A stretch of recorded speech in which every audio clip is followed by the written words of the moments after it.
예, 부총리 후보자님 수고 많으십니다. 기대가 크고요. 쭉 우리 기재위 의원님들 질의를 들으면서 느낀 게 몇 가지로 한번 정리를 할 필요가 있는 것 같아요. 윤석열 정부에서 조세 재정의 공정성과 건전성이 붕괴됐다는 것이 많은 의원들의 지적이었는데 동의하시는 거죠? 예, 뭐 그 당시에도 또 이 재정 운영을 통해 가지고 뭐 아마 목표는 경기 순환의 선순환을 했을 겁니다. 근데 여러 가지 복합적인 요인으로 인해서 나타난 현실은 하여튼 결과적으로는 결과적으로는 그렇게 보입니다. 공정성과 건전성이 붕괴돼 버렸잖아요. 그래서 구윤철 기획재정부의 역할은 이렇게 붕괴된 조세 재정을 정상화시키는 것이다. 저는 그렇게 의미 부여를 하고 싶은데 동의하시나요? 예, 저도 좀 훼손이 된 부분은 경쟁력이 약화된 부분에 대해서는 또 바로 잡고 또 경쟁이 있는 부분은 더 이렇게 강화를 해서 성과 나는 재정 운영이 되도록 하겠습니다. 예. 특히 뭐 이렇게 개별 조세 제도의 효과에 대해서 제가 말씀드리지는 않을 텐데 법인세, 증권거래세, 또 주식 양도소득세 대상이 되는 대주주 기준 등 이런 그 개별 조세 제도에 대한 지적이 있었어요. 이를 원상복구해야 된다라는 강한 주장이 있었는데 동의하시나요?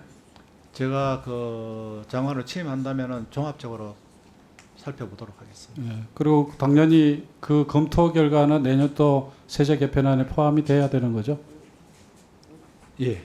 예. 새 정부 이재명 정부의 성장 전략을 한마디로 얘기하면은 아까 인사 말씀에서도 뭐 기술 주도 성장 이렇게 표현되어 있었는데 기술 선도 국가 전략으로 정의할 수 있나요? 네, 그렇습니다. 예. 저는 이렇게 되게 중요하다고 봅니다. 그 성장 전략을 한마디로 딱 정의할 수 있어야 국민도 그렇고 또 공무원들도 그렇고 경제 민간도 그렇고 이 정부가 어디로 가는지를 명확하게 보여줄 수 있다고 생각이 들거든요. 네. 그런 점에서 저는 기술 선도 국가라는 용어를 좀 많이 쓰시면 좋을 것 같다는 생각이 네, 그렇게 듭니다. 하도록 하겠습니다. 이 기술 선도 국가가 되기 위해서 AI 시대로의 전환, 그게 핵심 과제라는 것은 또 분명한 거죠. 네, 그렇습니다. 그래서 새 정부 이재명 정부는 AI 세계 3강 AI 선도 국가를 목표로 하고 있는데 제가 보기에는 향후 2년에서 3년이 그 골든 타임이라고 생각합니다. 그렇게 생각하시나요? 예, 그렇습니다. 근데 AI 시대로의 전환에 있어서 저는 제일 중요한 것 중에 하나가 전략 중에 하나가 AI 정부를 조기에 구현하는 것이다. 그렇게 생각합니다. 동의하시나요? 네, 그렇습니다. 이게 거버넌스가 확보가 돼야 됩니다. 예. 근데 제가 이제 국정기획위원회에서 경제1분과 위원장으로서 일을 하고 있는데 부처의 업무 이 준비 상태를 점검을 해보면은 거의 준비가 안 돼 있어요. 지난 3년 동안 뭐 했는지 걱정스러울 정도입니다.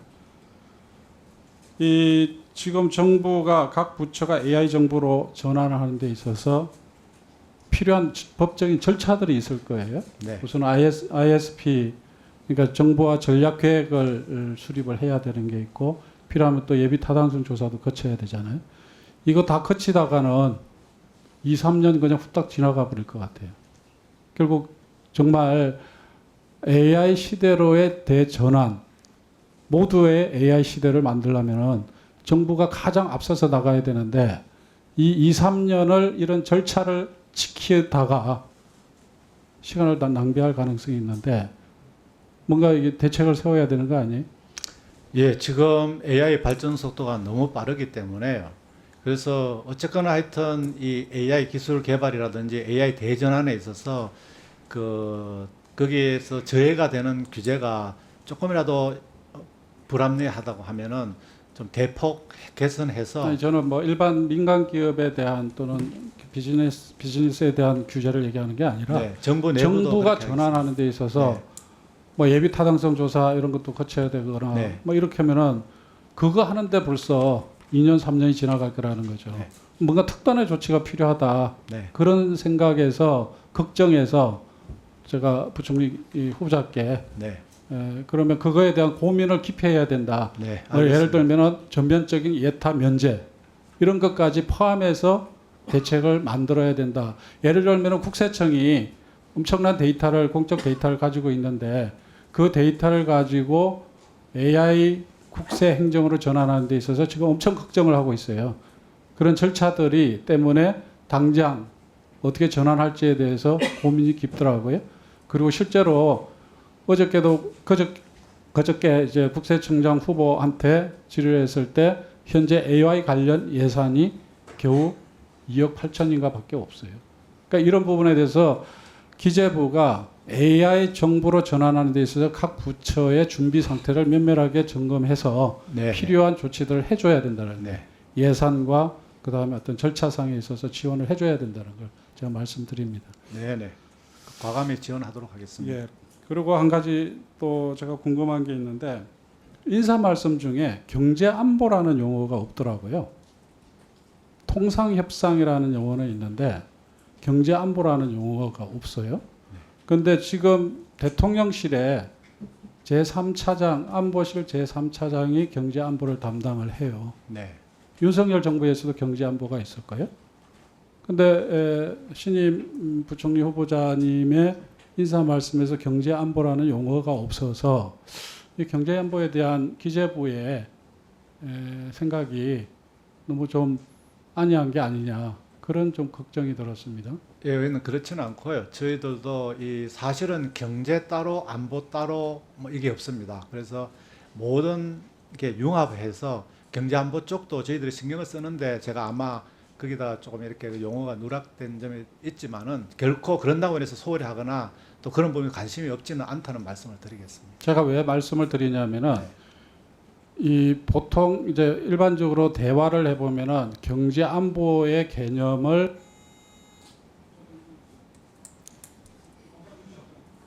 좌우 균형을 맞춰서 하는 겁니다. 알겠습니다.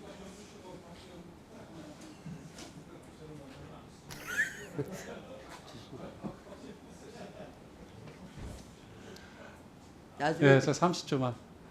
그래서 마무리 지을 테니까요. 경제안보가 통상의 개념이 아닙니다. 맞습니다. 예, 공급망이라든가 네. 기술 유출이라든가 핵심 기술에 대한 국내에서의 그 기술에 대한 접근이라든가 이 여러 가지 개념이 있는데 우리는 그 경제안보에 대한 개념이 없어요.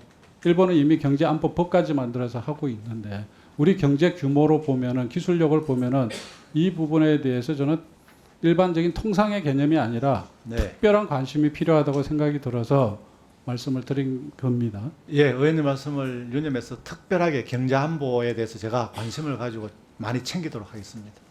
예, 고맙습니다.